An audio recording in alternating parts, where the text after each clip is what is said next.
భవనానికి తిరిగి వచ్చిన మారుతి అంజని తయారు చేసిన కొత్త వస్త్రాన్ని చూస్తాడు. అది తన కోసమేనని అనుకుంటాడు. అంజన ఇంకా కేసరి మారుతితో ఆటలాడతారు. కొత్త వస్త్రం తన కోసం కాదు అనుకుని మారుతి దిగులు చెందుతాడు. అప్పుడు మాత అంజన ఆ కొత్త వస్త్రము తనకెంతో ఇష్టమైన మారుతి కోసమేనని చెప్తుంది. మారుతి ప్రసన్నుడై వస్త్రాన్ని తీసుకుని వెళ్ళిపోతాడు. దర్పణంలో తనని కొత్త వస్త్రంలో చూసుకుంటాడు. దర్బారు ఉపవనంలో ఆడుకుంటున్న మారుతి వాలిని స్నేహపూర్వకంగా హత్తుకుంటాడు. వాలి వెంటనే దూరంగా తోసేస్తాడు. అంజన మరియు కేసరి మారుతితో పళ్ల భవనాన్ని నిర్మించే పోటీని పెట్టుకుంటారు.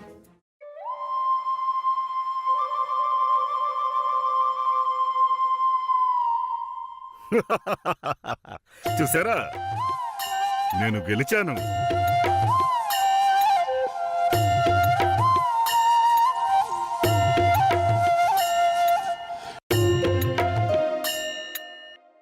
చూసారా, నేను చెప్పాను కదా నేనే గెలుస్తాను అని.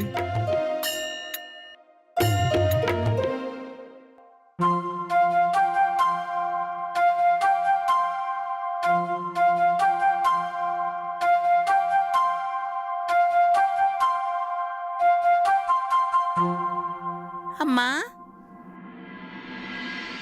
నువ్వు అసలు గెలవనే లేదు, అయినా కూడా ఇంత సంతోషంగా ఎలా ఉన్నావు? అది ఎందుకంటే నా మనసులో పోటీ పడ్డానికి ఉద్దేశం ఏంటంటే కేవలం పోటీలో గెలవడం మాత్రమే కాదు. మరి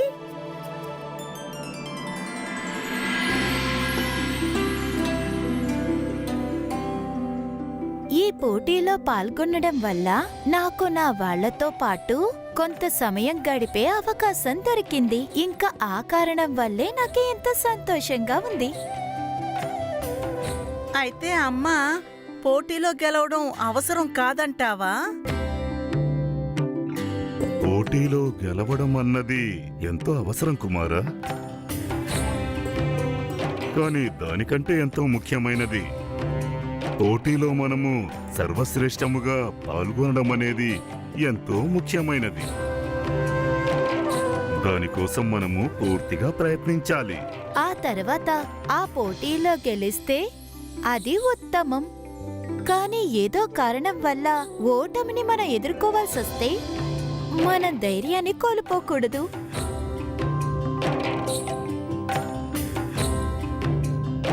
అయితే మనం ఏం చెయ్యాలమ్మా? మనం ఆ ఓటమితో శిక్షణ తీసుకుని మన లోపాలను దూరం చేసుకుని ప్రయత్నం చేయవలసి ఉంటుంది. ఆ తర్వాత మళ్ళీ రెట్టింపు ఉత్సాహముతో ఆట మైదానంలోకి దిగి పోటీలో గెలిచి చూపించాలి. అన్నట్టు మన విజయానికి ఎప్పుడూ మన అహంకారాన్ని చూపకూడదు. అలాగే మన ఓటమి ముందు మనం ఓడిపోకూడదు. అయితే ఇప్పుడు చెప్పు, రేపు పోటీకి వెళ్ళి నువ్వు ఏం చేస్తా?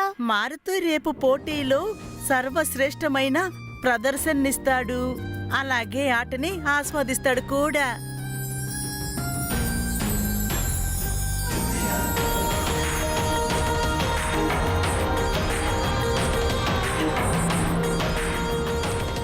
భగవంతుడా, నా కుటుంబంలో ఉన్న ప్రశాంతతకు ఎవరి దిష్టి తగలకూడదు. ఎప్పుడు తెల్లవారుతుంది, ఎప్పుడు ఆ మహాపుత్రుడు కేసరి నందన్ని ఇక్కడికి నా వద్దకు తీసుకొని వస్తాడు.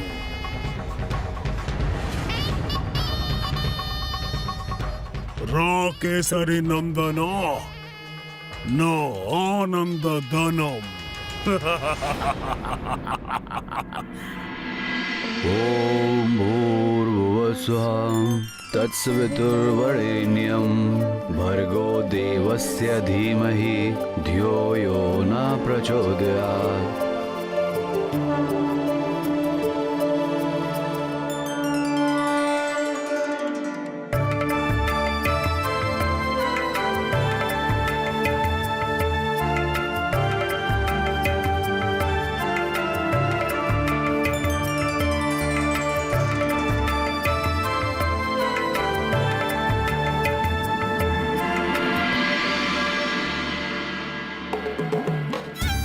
గుర్తుంది కదా సక్కా? రేపు పోటీ ఉంది కాబట్టి తెల్లవారుజామునే నన్ను లేపాలి. నువ్వు గుర్తు పెట్టుకో సక్కా, మర్చిపోవద్దు.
ప్రియపుత్రుడు తను మేలుకొన్నప్పుడు తన అల్లరి మాటలు, తన చేష్టలతో మనసు దోచుకుంటాడు.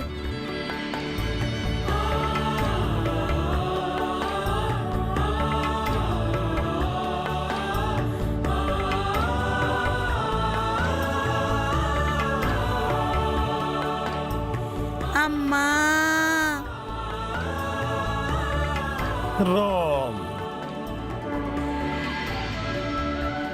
రామ్,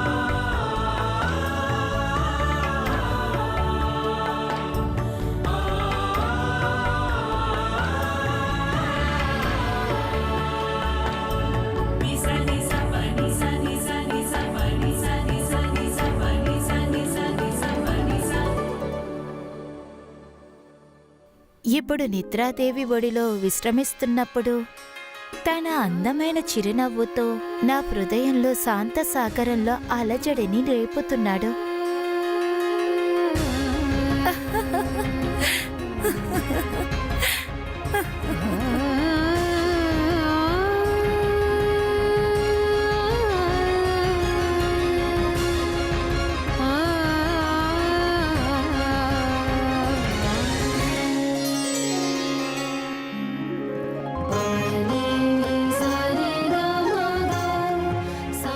ఏమైంది దేవి? నిద్రపోతున్న కుమారుడితో ఏం మాట్లాడుతున్నావు నువ్వు?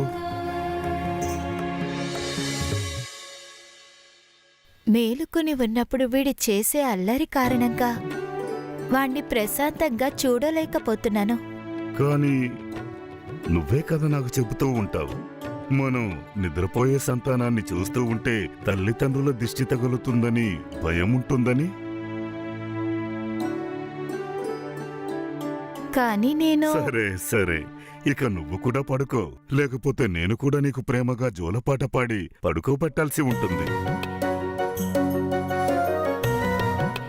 ఒకవేళ మీ జోలపాట విని మన పుత్రుడు నిద్ర లేచాడంటే అప్పుడు మీ ప్రియమైన జోలపాట వినడం తర్వాత మనల్ని ప్రశాంతంగా నిద్రపోనివ్వడు.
దేవి,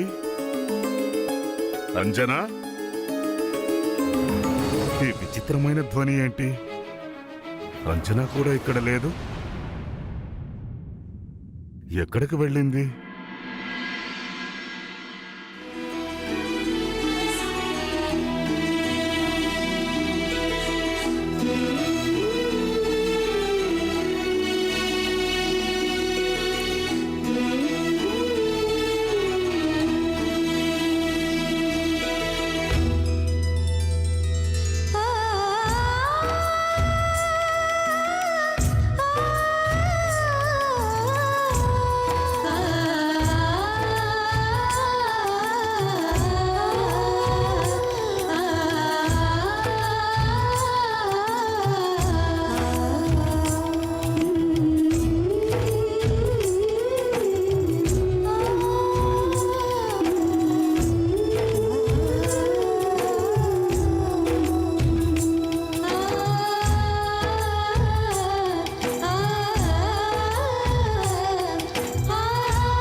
దేవి,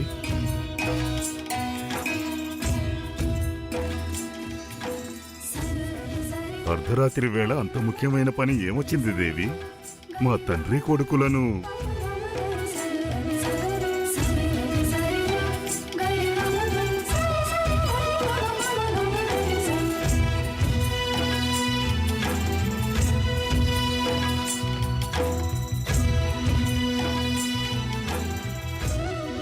ఏం రాస్తున్నావు దేవి?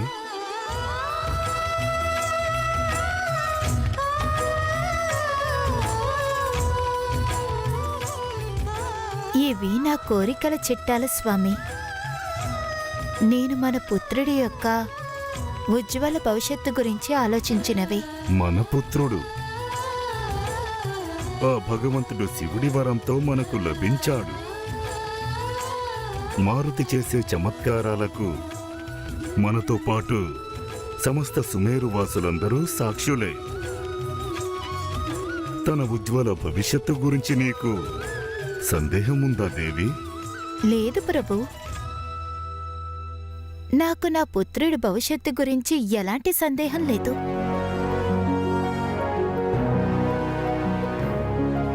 కానీ నేను తల్లి హృదయానికి ఎలా నచ్చ చెప్పను? ఏది చూడనివ్వు. నువ్వు ఏమి రాశావు?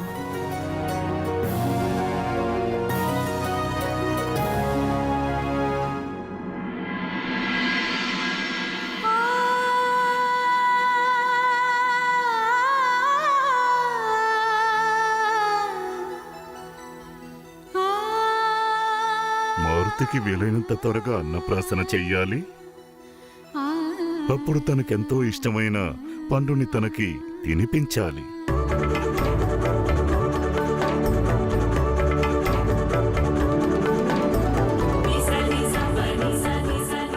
ప్రాణుల యొక్క ఆచార విచారాలు, భావనలు, ఆకాంక్ష అంతరాత్మ పైన, వారు తినేటటువంటి భోజనం పైన ఎంతగానో ప్రభావం పడుతుంది.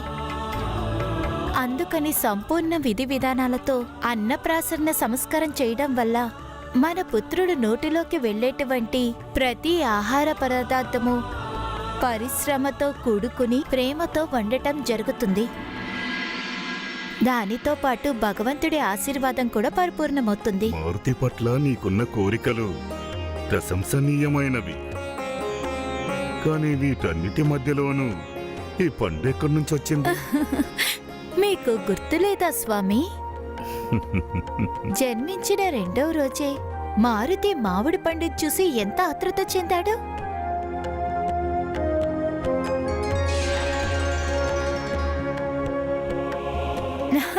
లేదు లేదు, ఇప్పుడేం కాదు.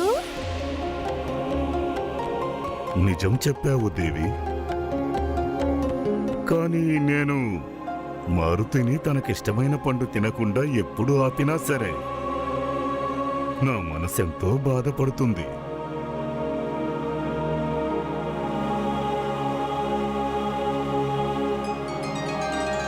మారుతికి ఉపనయన సంస్కారం చెయ్యాలి.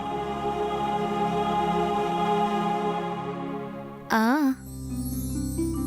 శాస్త్రాలలో రాసుంది, శిశువు మొదటి జననం తల్లి గర్భంలో జరుగుతుంది. ఇంకా రెండో జననము యజ్ఞోపవేదాన్ని ధరించిన తర్వాత.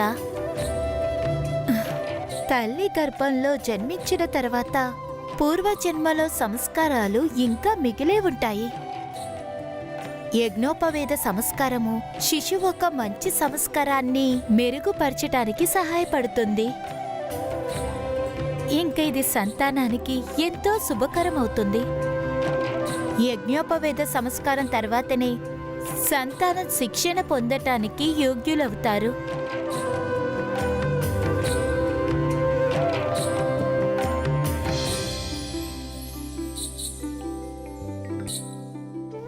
ఏమైంది ఆర్యపుత్ర?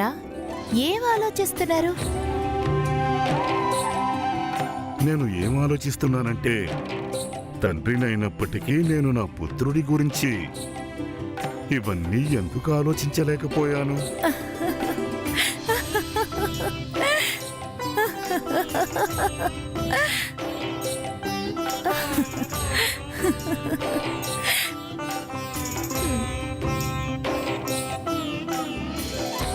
మారుతిని శిక్షణ గ్రహించడానికి సర్వోత్తమమైన గురువు దగ్గరకు పంపడం. అయితే ఖచ్చితంగా నువ్వు సర్వోత్తమమైన గురువుని ఎంపిక చేసే ఉంటావు. ఎవరా గురువులు? ఆ ప్రత్యక్ష దైవము. వారు సర్వవ్యాపి. ఆయన ప్రకాశం లేకపోతే జీవన చక్రం నిలిచిపోతుంది. ప్రాణులకు మోక్షమిచ్చేవారు స్వయంగా సూర్య భగవానులు.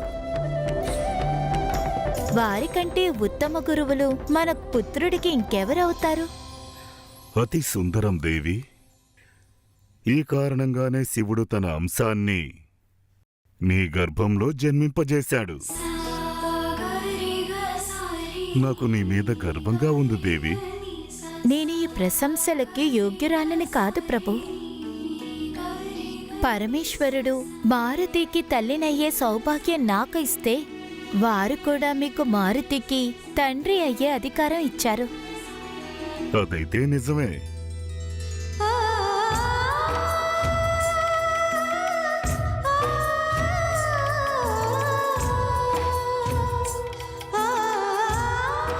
మారుతికి మహావిష్ణువు యొక్క అవతారాలు, అలాగే శ్రీరాముడి కథలు చెప్పాలి. అప్పుడు బాల్యావస్థ నుండే మారుతికి దైవభక్తి వల్ల ఆసక్తి కలుగుతుంది. భగవానుడు విష్ణువు యొక్క కథలు సరే, కానీ ఆ శ్రీరాముడి కథ గుర్తు చేసుకోండి. గౌరీ ఇంకా తన గోమాత రామనామం గురించి ప్రశ్నించిన తర్వాత మనకి ఏమని చెప్పారు? భగవానుడు భోలాశంకరుడి ఇచ్ఛానుసారం నీ పుత్రుడి జననం విష్ణు అవతారం శ్రీరాముడి సహాయం కోసమే జరిగింది. యువరాజు జననమైతే గొప్ప గొప్ప కార్యాలు చేయడానికి జరిగింది. వీరి చమత్కార కార్యకలాపాలకు ప్రపంచమంతా ఆశ్చర్యపోయి అతని మోహమాయలో పడిపోతుంది. కానీ దేవి, అసలు నీకు తెలుసా ఆ శ్రీరాముడు ఎవరు? అతని కథ ఏమిటి అని?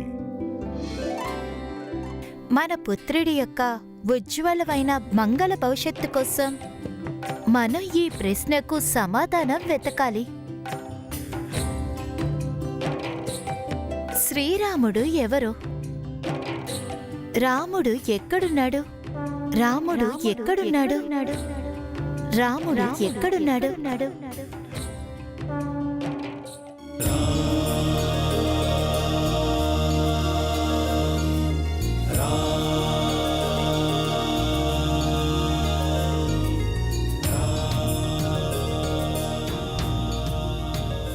రామా రామా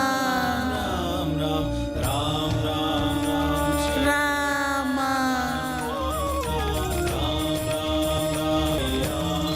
అమ్మా, నాన్నగారు, మన పుత్రుడు గురించి నీకున్న 5వ కోరిక ఏమిటి దేవి?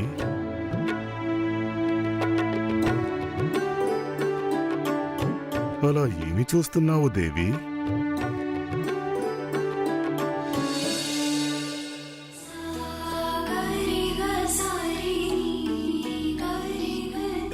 నా 5వ కోరిక ఏమిటంటే స్వామి, మీరు ఎలాగైతే నన్ను అర్ధాంగిగా స్వీకరించి నాకు మారుతికి తల్లినయ్యే అదృష్టాన్ని ప్రసాదించారో, మీ తండ్రి రుణాన్ని ఎలా తీర్చుకున్నారో అదే విధంగా పుత్రుడు మారుతి కూడా సరైన సమయం వచ్చినప్పుడు వివాహ బంధంలో బందీ అయ్యి తన తండ్రి రుణాన్ని తీర్చుకోవాలి.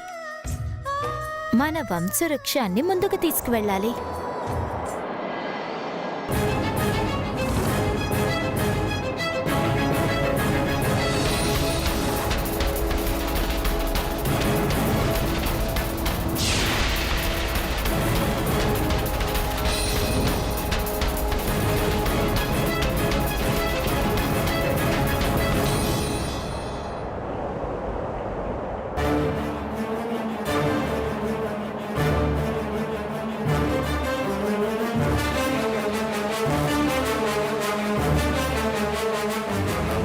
అమ్మా, నాన్నగారు,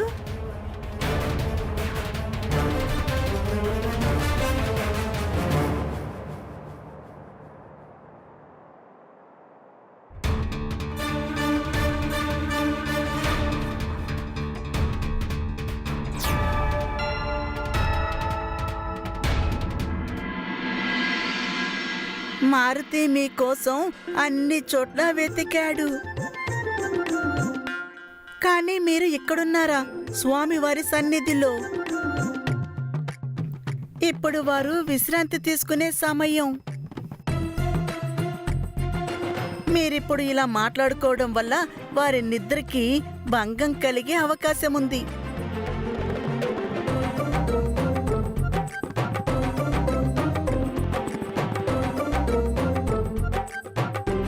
పదండమ్మా, మీరు ఇక్కడ ఉన్నందుకు ప్రభువుకి అలాగే మారుతికి కూడా నిద్రభంగం కలుగుతుంది.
ఏం జరుగుతోంది నాలో? నేను నిజంగానే ధర్మ మార్గం నుండి దారి తప్పిపోలేదు కదా? మహానుభావా, మహానుభావా,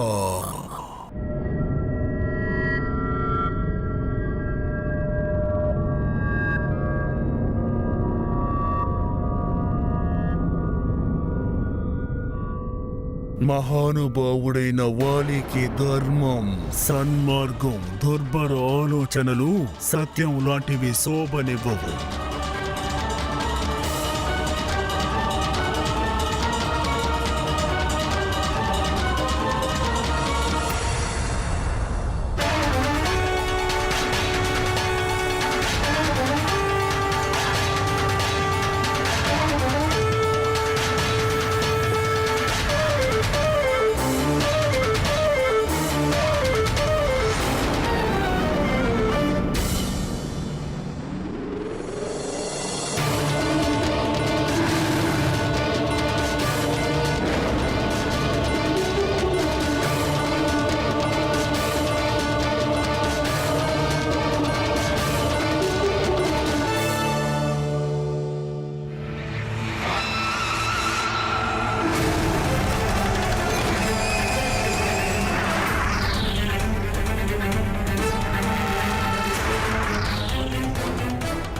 రూపం ప్రాణిని భయపెట్టడానికి మాధ్యమం. సత్మార్గాన్ని ఎవరు వెతుకుతారో అంటే వాళ్ళ జీవితంలో ఎటువంటి లక్ష్యం లేని వాళ్ళు. సత్యం అనే కర్రను ఎవరు చేతిలోకి తీసుకుంటారంటే వారి బలం మీద విశ్వాసం లేని వాళ్ళు. మహానుభావుడు వాలి ఏ మార్గంలో వెళుతున్నాడో అది అతనికి శ్రేష్టమైంది.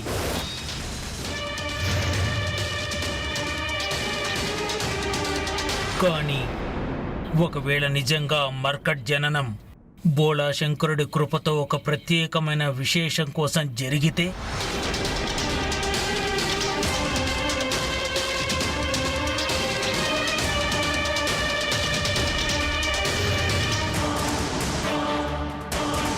ఈ ప్రపంచంలో ప్రతి ఒక్క ప్రాణి ఏదో ఒక ఉద్దేశం పూర్తి చేయడానికే జన్మిస్తుంది. నీ జీవితానికి కూడా ఒక ఉద్దేశం ఉంది.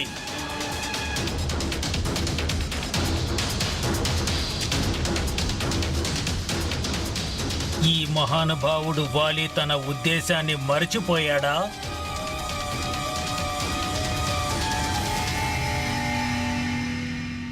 గుర్తు చేసుకో.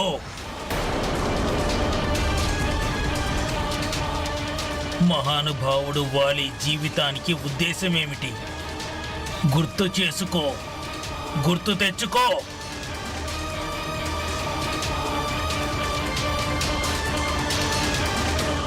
ఈ సమస్త విశ్వంలోని ఏ యోధుడైనా నన్ను ఎదిరించేవాడు లేడు అన్నట్టు ఇది నేను విసిరే సవాలు.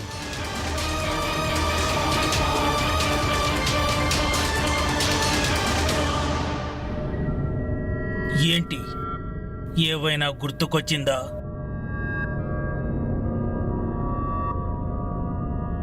సర్వశ్రేష్ఠుడు యుద్ధవాలి, మహాబలవంతుడు వాలి, ఎప్పుడూ ఎవరి ముందు పరాజయం చెందని వాలి.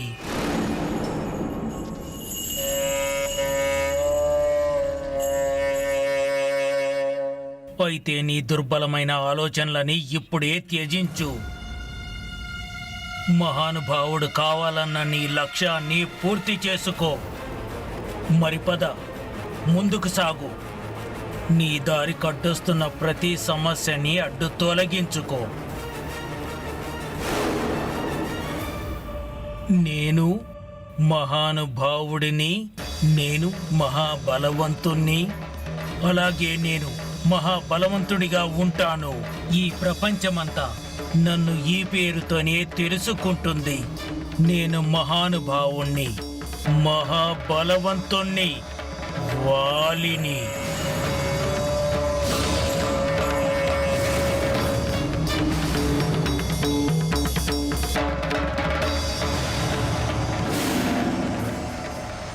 వాలి దేవేంద్రుడు ఇంద్రుడి అంశావతారమైనప్పటికీ అంత దుష్టుడిగా ఎలా మారాడు?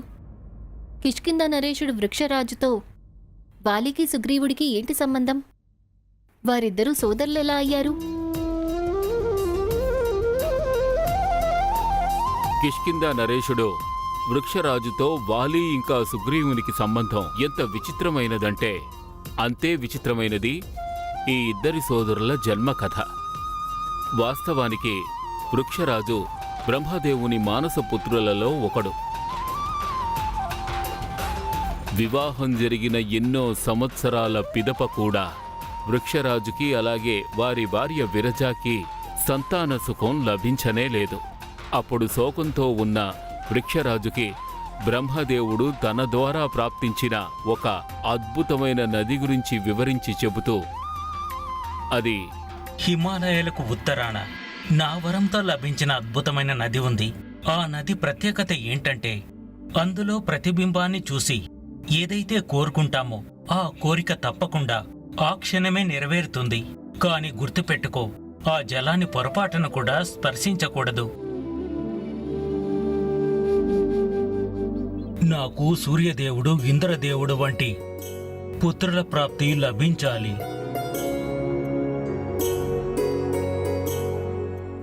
బ్రహ్మదేవుని వరం ద్వారా ప్రాప్తించిన ఆ అద్భుతమైన నదిని చూసి వృక్షరాజు తన తండ్రి హెచ్చరించిన మాటలను విస్మరిస్తాడు. వారు ఒక స్త్రీ రూపంలోకి పరివర్తన చెందారు.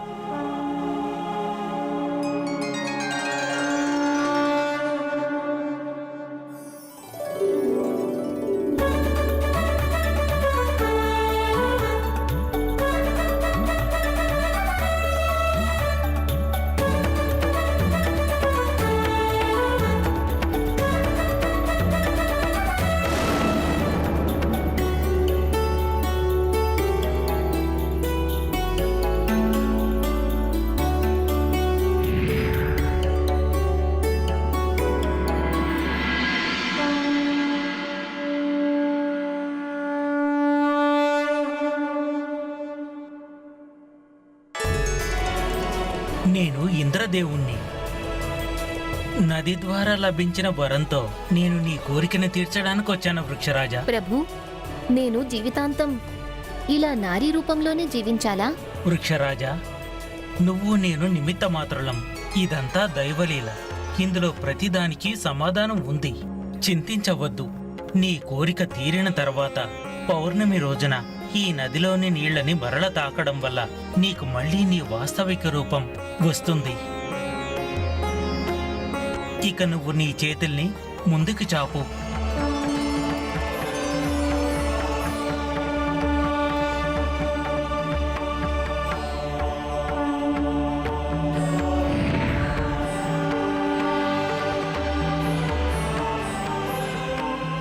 ఇక నీ ఈ పుత్రుడు వాలి పేరున ప్రసిద్ధుడవుతాడు. వాలి?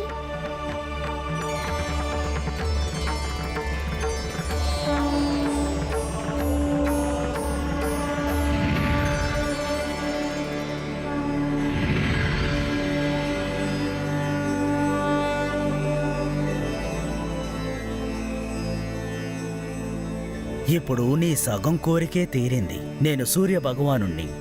నీ కోరికని పూర్తి చేయడానికే వచ్చాను. నదిలోకి చూసి నీవు నా వంటి తేజస్సు గల బిడ్డని కనాలనుకున్నావు. నీ చేతుల్ని ముందుకు చాచు.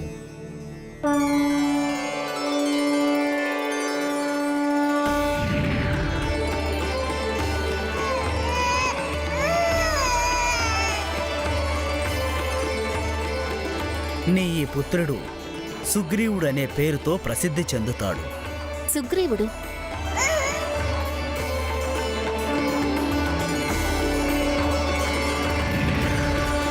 వాలి దేవరాజు ఇంద్రుడి పుత్రుడా? మరి దేవరాజు తన పుత్రుడికి ఎందుకు నచ్చజెప్పరు? మాతాపితల కర్తవ్యం ఏమిటంటే తమ సంతానం యొక్క ఆలనా పాలన విషయంలో ఎటువంటి లోపం వాటిల్లకుండా చూసుకోవడం, వారికి సరైన శిక్షణను ఇవ్వడం, సరైన ఆలోచనలను అందించడం, సరైన ఆహారాన్ని అందివ్వడం. ఈ సమస్తం మాతాపితల యొక్క బాధ్యతలు. కానీ సంతానమే వారి కర్మలకు స్వయంగా బాధ్యులై ఉంటారు.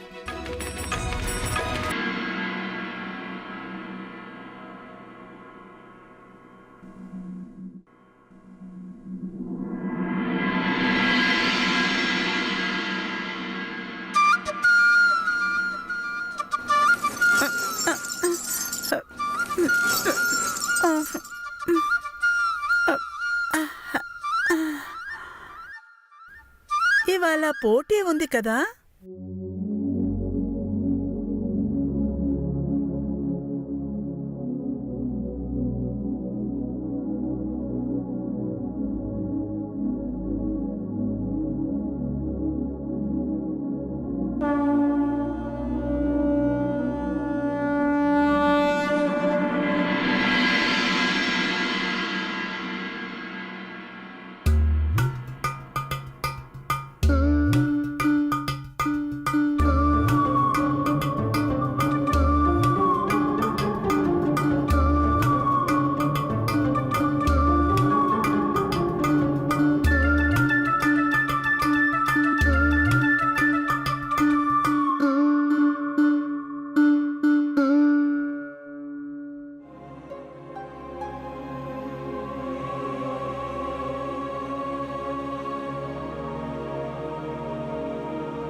ఇప్పుడొస్తుంది ఆనందం. మారుతి ఇప్పుడు ఏం చేస్తాడో చూడండి.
అన్ని ఏర్పాట్లు పూర్తయిపోయాయి. లేపనం రాసుకుంటాను. చాలా ఆనందంగా ఉంటుంది.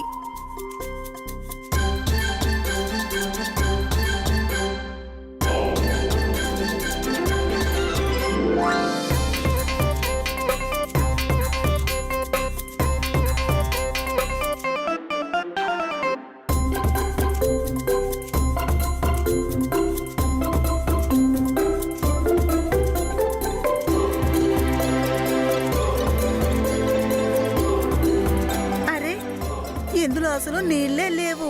ఇప్పుడు మారుతి ఏం చేస్తాడు? మారుతి ఇప్పుడు పోటీకి వెళ్ళడానికి చాలా ఆలస్యం అయిపోతుంది.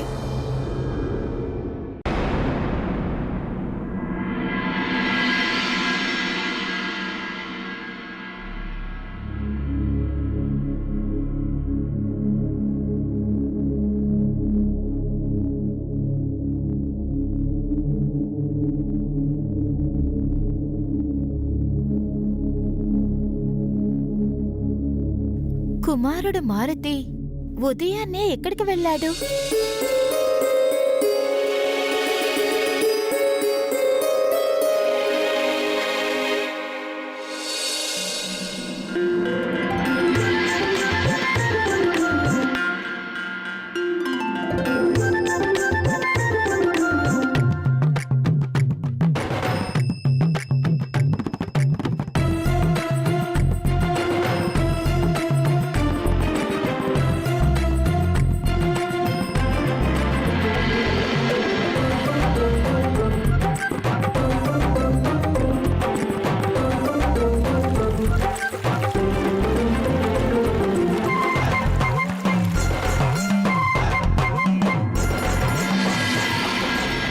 ఏం చెయ్యాలి?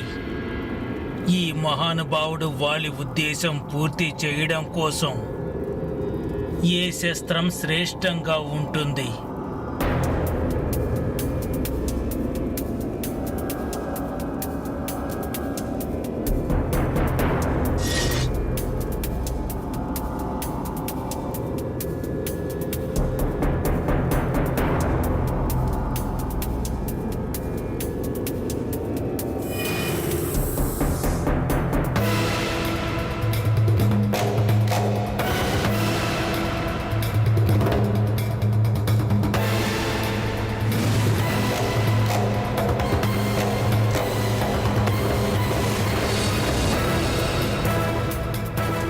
అవును,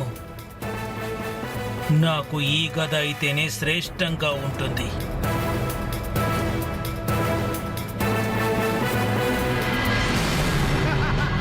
ఇప్పుడు వస్తాడు కేసరి నందనుడు. నాకు చాలా ఆనందంగా ఉంది.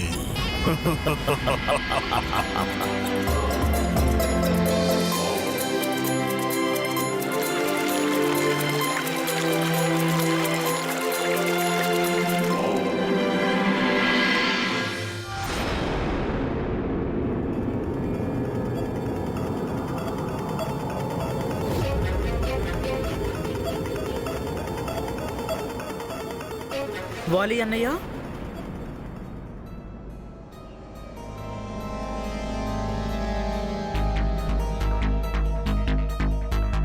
వాలి అన్నయ్య,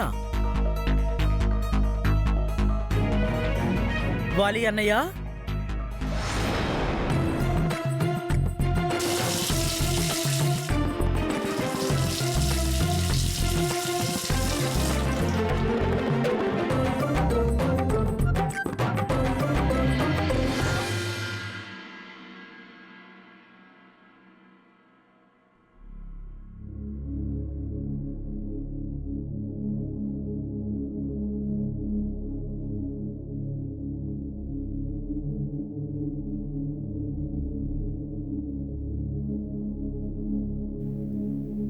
కుమారుడు మారుతి ఉదయాన్నే లేచి ఎక్కడికి వెళ్ళిపోయాడు?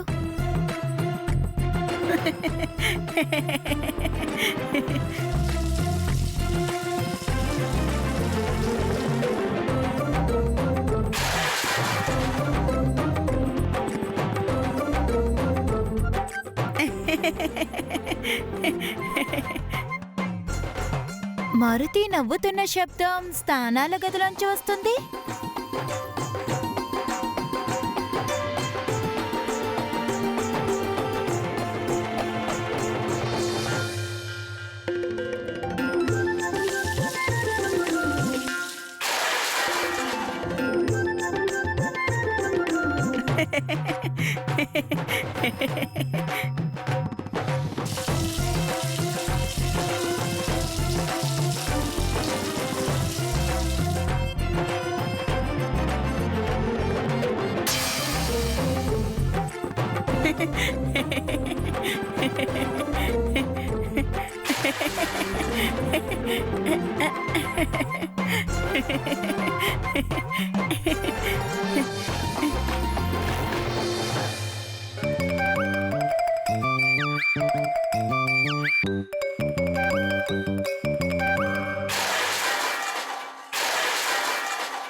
అయ్యో శివశంకర, ఇదంతా ఎవరు చేశారు? ఒకవేళ సుమేర రాజ్యంలో తుఫాను రాలేదు కదా, అది స్నానాల గదిలోకి మాత్రమే వచ్చిందా? అమ్మా, ఇదంతా మారుతీనే చేశాడమ్మా. కాని కుమారా, నువ్వు ఎక్కడున్నావు? అమ్మా, ఇక్కడ పరదా వెనక ఉన్నాను.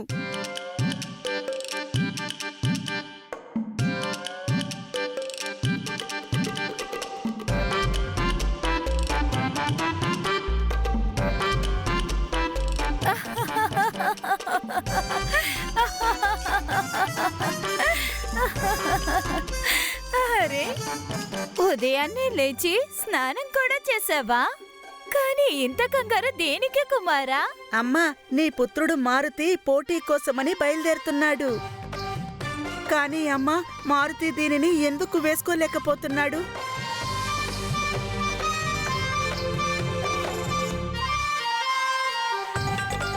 నేను వేస్తాను నీకు.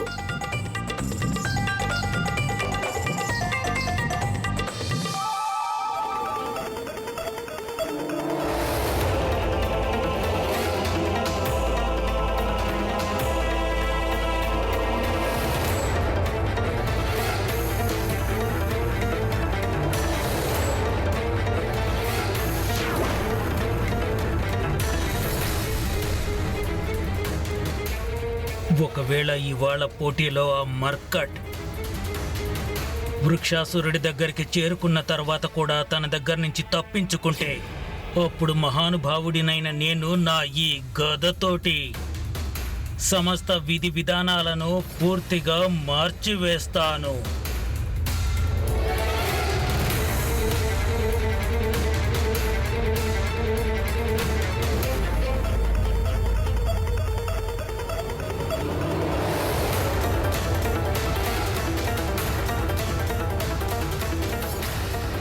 నీకు బాధ కలగడం లేదా?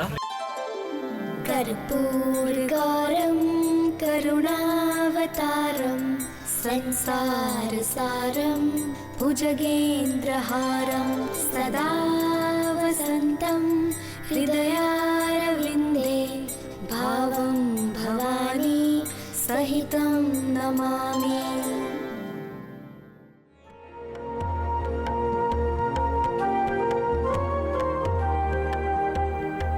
నమః శివాయ.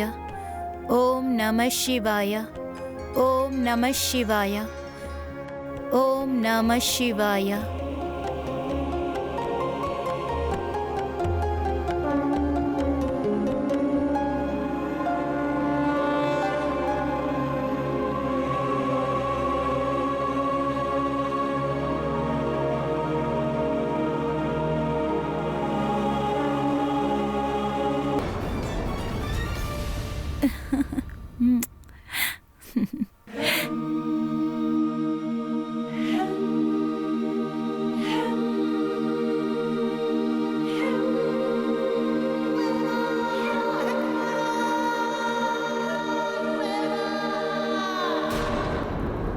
నువ్వు ఏం విన్నా ఎలాంటిది విన్నా నాకు ఎటువంటి ఇబ్బంది ఉండదు. తేడా అయితే ఉంటుందన్నయ్యా. నువ్వు ఏదైతే చేస్తున్నావో దాని పరిణామాన్ని మనందరము అనుభవించాలి. కేవలం నీ దుష్కర్మల ప్రభావంతో మీ ప్రతిష్ట మాత్రమే కాదు, నిజానికి కిష్కింద పరువు మర్యాదలు అన్నీ ఈ మట్టిలో కలిసిపోతాయి. మీరిదే కోరుకుంటున్నారా? కిష్కింద గౌరవ మర్యాదల గురించి నాకు వదిలిపెట్టు సుగ్రీవా. వెంటనే ఇక్కడి నుంచి నువ్వు నా దారి నుండి అడ్డు తప్పుకో.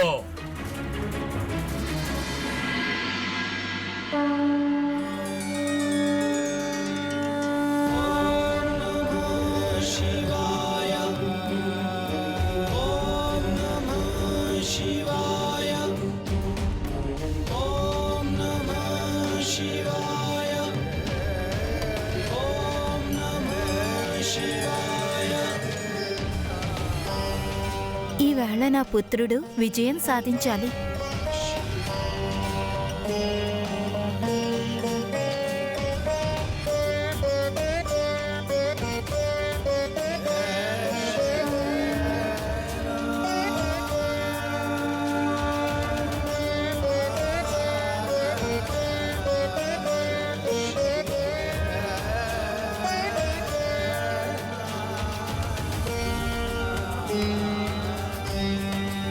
మహానుభావుడు, అది మీరు. అమాయకుడైన బాలుడు మారుతిని క్రూర రాక్షసుడు వృక్షాసురుడి చేతిలో పెట్టాలనుకుంటున్న మీరు మహానుభావుడు ఎలా అవుతారు? నువ్వు నీ గురించి మాత్రమే ఆలోచించు సుగ్రీవా. నేను ఏం చేస్తున్నాను, ఎందుకు చేస్తున్నాననే వాటికి దూరంగా ఉంటే అది నీకే చాలా మంచిది. ఆ అమాయకుడు నిశ్చలమైన బాలకుడి మీద మీ మనసులో ఇంత ద్వేషాన్ని పెంచుకోవడం నా దృష్టిలో మిమ్మల్ని చాలా తక్కువ చేసేసిందన్నయ్య. ఎప్పుడైతే మీ ఆలోచన గురించి ఈ ప్రపంచమంతా తెలిసిపోతుందో అప్పుడేమవుతుంది? ఎప్పుడైనా మీరు దాని గురించి ఆలోచించే ప్రయత్నం చేశారా? ఎవరికైనా ఎప్పుడైనా తెలిసినప్పుడే కదా ఏదైనా జరగడానికి. మీరు దాచడానికి ఎంత ప్రయత్నమైనా చేయండి, కానీ సత్యం దాగేది కాదు, అందరికీ తెలిసిపోతుంది. అయితే అందరూ తెలుసుకుంటారు. నా వంటి మహాబలవంతుడితో వైరం పెట్టుకొని ఇక్కడ ఎవరూ కూడా సురక్షితంగా ఉండలేరు. कर्पूरगारं करुणावतारं संसारसारं भुजगेन्द्रहारं सदा वसन्तं हृदयारविन्दे भावं भवानी सहितं नमामि.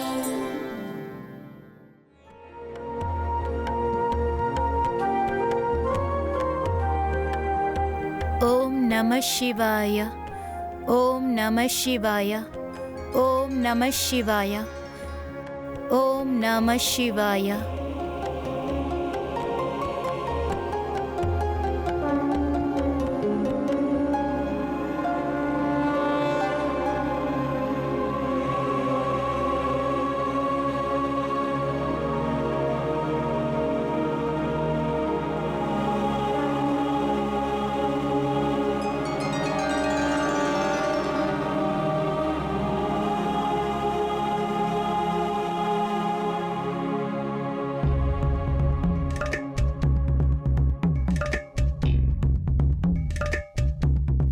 ఇక నేను త్వరగా బయలుదేరాలి. అమ్మా,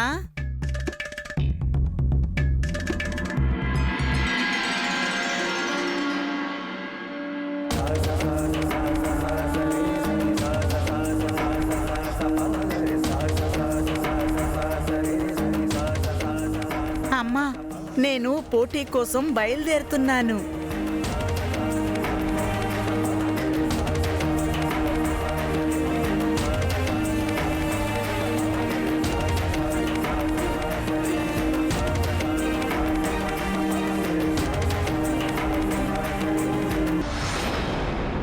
ఇంకా సమయం మించిపోలేదన్నయ్యా.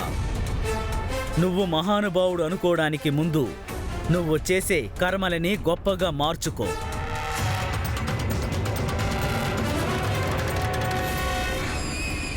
నువ్వు ఏం చెప్పాలనుకుంటున్నావో సుగ్రీవా, స్పష్టంగా చెప్పు. చెప్పడం కాదు, నేను అడగాలనుకుంటున్నాను.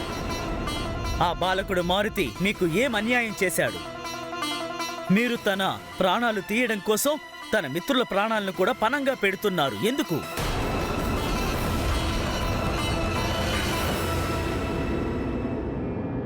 నీ మాటలలో ఎలాంటి సత్యమూ లేదు. ఇదంతా అబద్ధము. అంతా నిజమేనన్నయ్యా. నేను స్వయంగా విన్నాను. ఎప్పుడైతే నువ్వు అమాయకుడైన నీల్ని మారుతికి వ్యతిరేకంగా రెచ్చగొట్టావో, అలాగే బాలకులందరి ముందు మారుతిని పోటీ కోసం ఆహ్వానించినప్పుడు. బాలకుల మధ్య పోటీ? ఇందులో తప్పేముంది? తప్పు ఉందన్నయ్యా. మీరు ఈ పోటీని శంభశాదనం చుట్టుపక్కల చేయిస్తున్నారు. మీకు ఆ బాలకుడు మారుతి మీద ఎందుకు అంత ద్వేషం? ఆ కారణంగా మీరు వృక్షాసుడితో స్నేహం చేయడంలో మీకు కిష్కిందకి కూడా మంచి జరుగుతుందనిపిస్తోంది. ఇది మంచి చెడుల గురించి ఆలోచించే సమయం కాదు. నేను ఏదైతే చేస్తున్నానో అది అంతా మన మంచికే. నాకు అస్సలు అర్థం కావడం లేదు. ఇదంతా చేయడం వెనుక మీకున్న ఉద్దేశం ఏంటి? ఉద్దేశం ఒక్కటే, అది ఆ మార్కట్. ఎన్నిసార్లు చెప్పాలి నీకు? స్వయంగా దేవర్షి నారదుల వారే చెప్పారు, భవిష్యత్తులో నీకు నాకు మధ్య గొడవ జరిగినప్పుడు ఆ మార్కట్ సహాయం తీసుకొని నువ్వు నా మరణానికి కారణమవుతావని.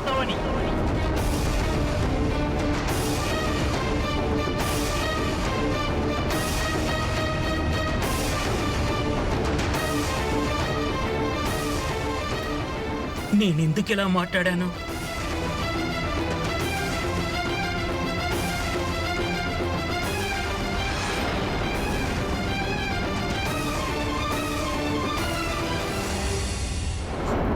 ఏంటి?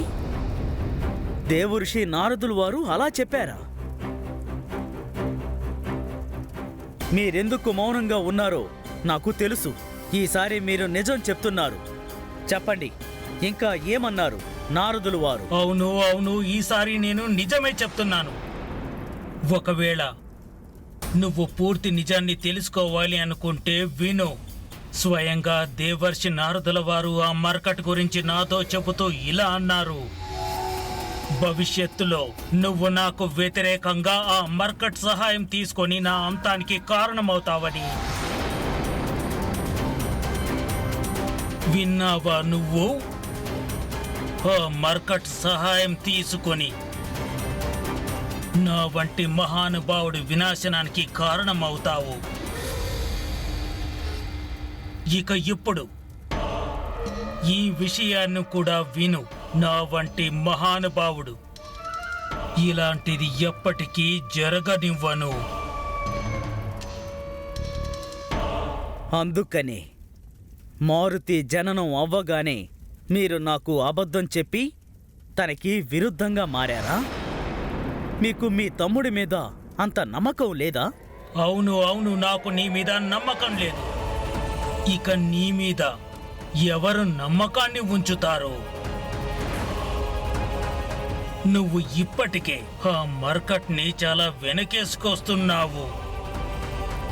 మరి భవిష్యత్తులో నేను నీ నుండి ఇంకేమి ఆశించగలను? అంటే మీరు ఇదంతా కిష్కింద ఇంకా మీ కుటుంబం కోసం చేయడం లేదు. నిజానికి మీ స్వార్థం కోసమే చేస్తున్నారు. అంటే అవసరం వచ్చినప్పుడు నన్ను కూడా మీ దారికి అడ్డు తొలగించుకుంటారా? నిజమే కదా?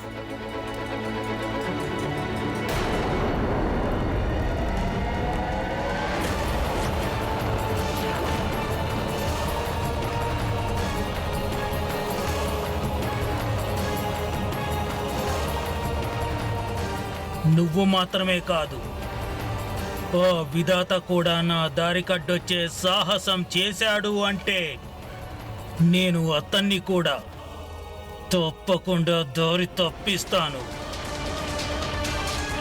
ఎందుకంటే లక్ష్యాన్ని చేరుకోకుండా మహానుభావుడైన వాలిని ప్రశాంతంగా కూర్చోను.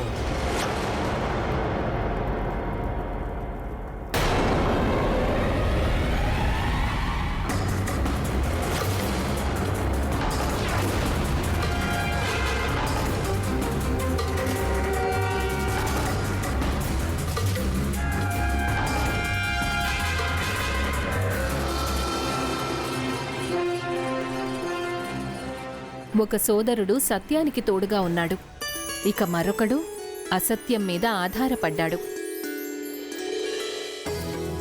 ఎలా అనిపిస్తోందంటే అమావాస్య రోజున వృక్షాసురుడి నుండి ఎక్కువ అసుర శక్తులు వాలీలో కలిశాయన్నట్టు.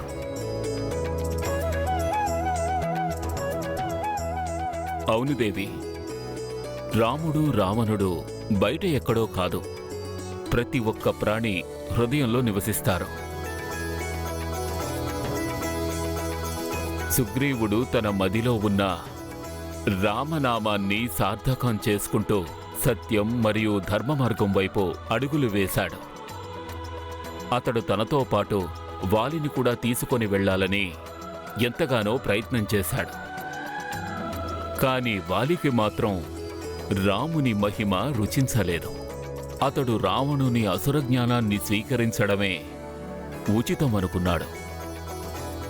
అందుకనే వాలి యొక్క పాదములు సత్యం, ధర్మం, అలాగే సద్బుద్ధి మార్గము నుండి వైదొలగింది. మహానుభావుడినైనా నేను ఆగడం నేర్చుకోలేదు. అన్నయ్య,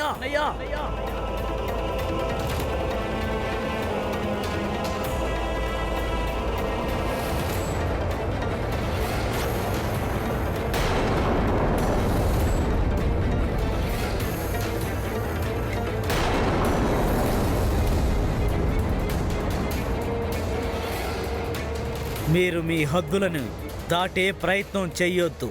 అలాగే నువ్వు కూడా నన్ను ఆపే దుస్సాహసం చెయ్యకు.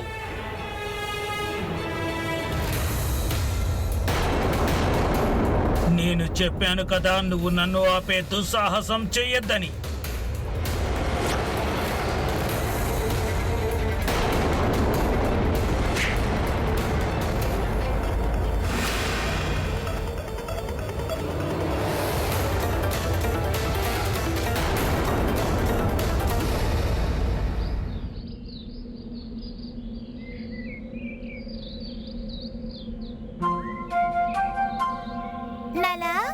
మారుతి ఇంకా ఎందుకు రాలేదు?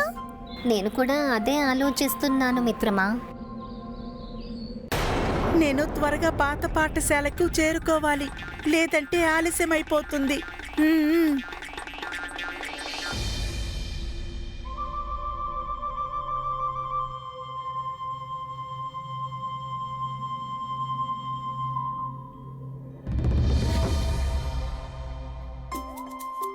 పాత పాఠశాల అమ్మ చెప్పింది కదా, తన దగ్గర అనుమతి తీసుకోకుండా రాజభవనం వదిలి బయటికి వెళ్ళకూడదు అని. నేను వెంటనే తన దగ్గర అనుమతి తీసుకోవాలి.